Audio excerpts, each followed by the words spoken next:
Was there ever a chance, though, of a generational deal emerging by senators staying over for a couple of days? I think that there was a hope that they could at least get a framework down, sort of an outline for a deal that they could then vote on in January. They haven't even gotten to that. Yeah. They're still squabbling over immigration policies and, remain in Mexico and, and detention. So they really have made sort of incremental progress in the last few days, but certainly not anywhere close to what we would consider a deal. Mm-hmm. So what does the timeline look like? They come back the second week of January, and then they only have a few days to also get done the first step of the continuing resolution. What gets done first? Is there a potential government shutdown even before they vote on a supplemental? I think that's something that they're trying to figure out right now. The Senate negotiators are going to continue to talk through the holidays and up until they get back. The House and Senate, as you said, aren't back until the second week in January. We have a January 19th deadline for a partial government shutdown, so they need to figure out how to fund about half the government in those 10 days that they're back. And agree to, as Joe called it, a generational deal on immigration, which we have not seen since, the second Bush administration. Yeah. So there is a lot to do in a very short period of time. What may very well end up happening is that they just combine the two, that they do a government funding bill, and Ukraine and border takes a ride on that. Jordan, is Joe Biden good with that? The Republican refrain lately has been, we could have had this done if the White House had started a little bit earlier. Does the administration feel that way, too? The administration's approach throughout all of these congressional debates, whether it's the debt ceiling, going back to the infrastructure bill, the CHIPS bill that President Biden got signed, his approach was to sit back and let lawmakers legislate. And that proved successful for him. This time around, they were clamoring for him to get involved. And they did get involved, but this is a very thorny issue. As Megan was pointing out, there's not been action on immigration for 30 years in Congress. It has only gotten more divisive since the rise of Donald Trump. So naturally, it's going to take a long time for things to get done. So it's a little simplistic for Republicans to say, well, if the White House had gotten involved, this would all be done by now. There's a lot more to it than that. Well, we know that Alejandro Mayorkas, the Homeland security official, is involved in the talks. Could you see President Biden himself interjecting himself more into this?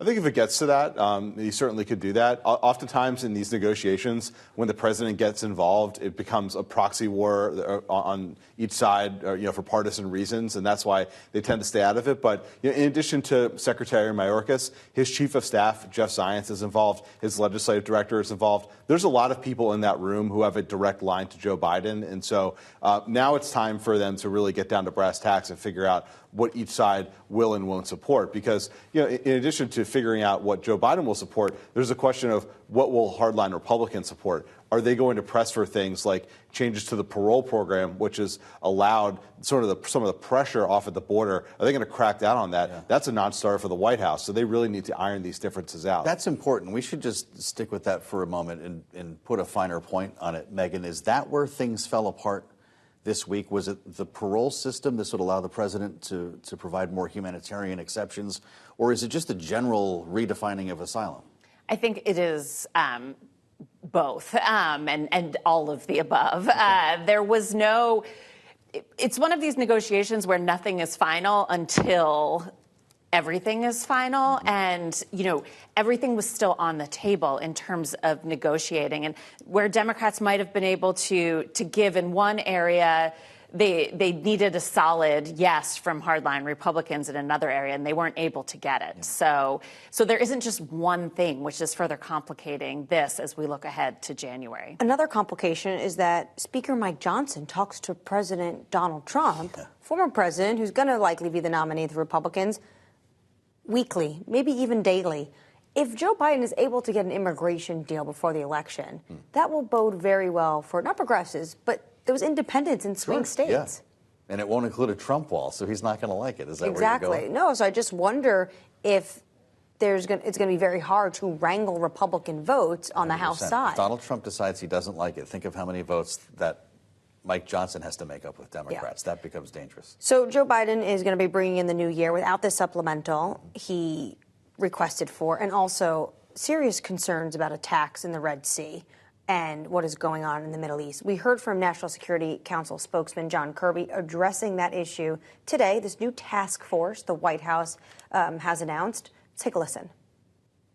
It's going to be scaled to the threat. And right now, there's an increasing threat by the Houthis in terms of drones and missile attacks on commercial shipping. So, again, we're grateful for the countries that have signed up to support this.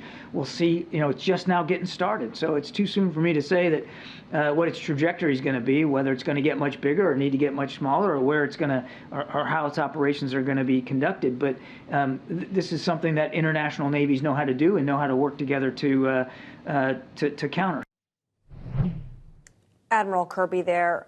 Jordan, when you think about this crisis right now in the Gulf, none of this is new with what we've seen from the Houthis. And the U.S. has a tremendous amount of firepower there. Obviously, they're taking more attacks than usual. But what I'm hearing and have been hearing for days, that the big debate in the White House is whether or not they will escalate, not in terms of deterrence, but actually military attacks. That's right. That's something under active consideration right now, whether to strike the Houthis to eliminate their drone capabilities. They're launching these drones up and attacking commercial shipping. It's a tough question because if you do that, you run the risk of escalating this conflict, having it spiral out of control, which is the number one thing this White House has not wanted throughout the conflict. They've warning Israel not to go into Lebanon and attack Hezbollah. Mm-hmm. So this would raise that risk. On the other hand, they want something to get done. They cannot have another global supply chain crunch right before Christmas, right as they've made a lot of progress on inflation. These are all intertwined, and so all of these factors are weighing on the White House as they decide what to do about the Houthis.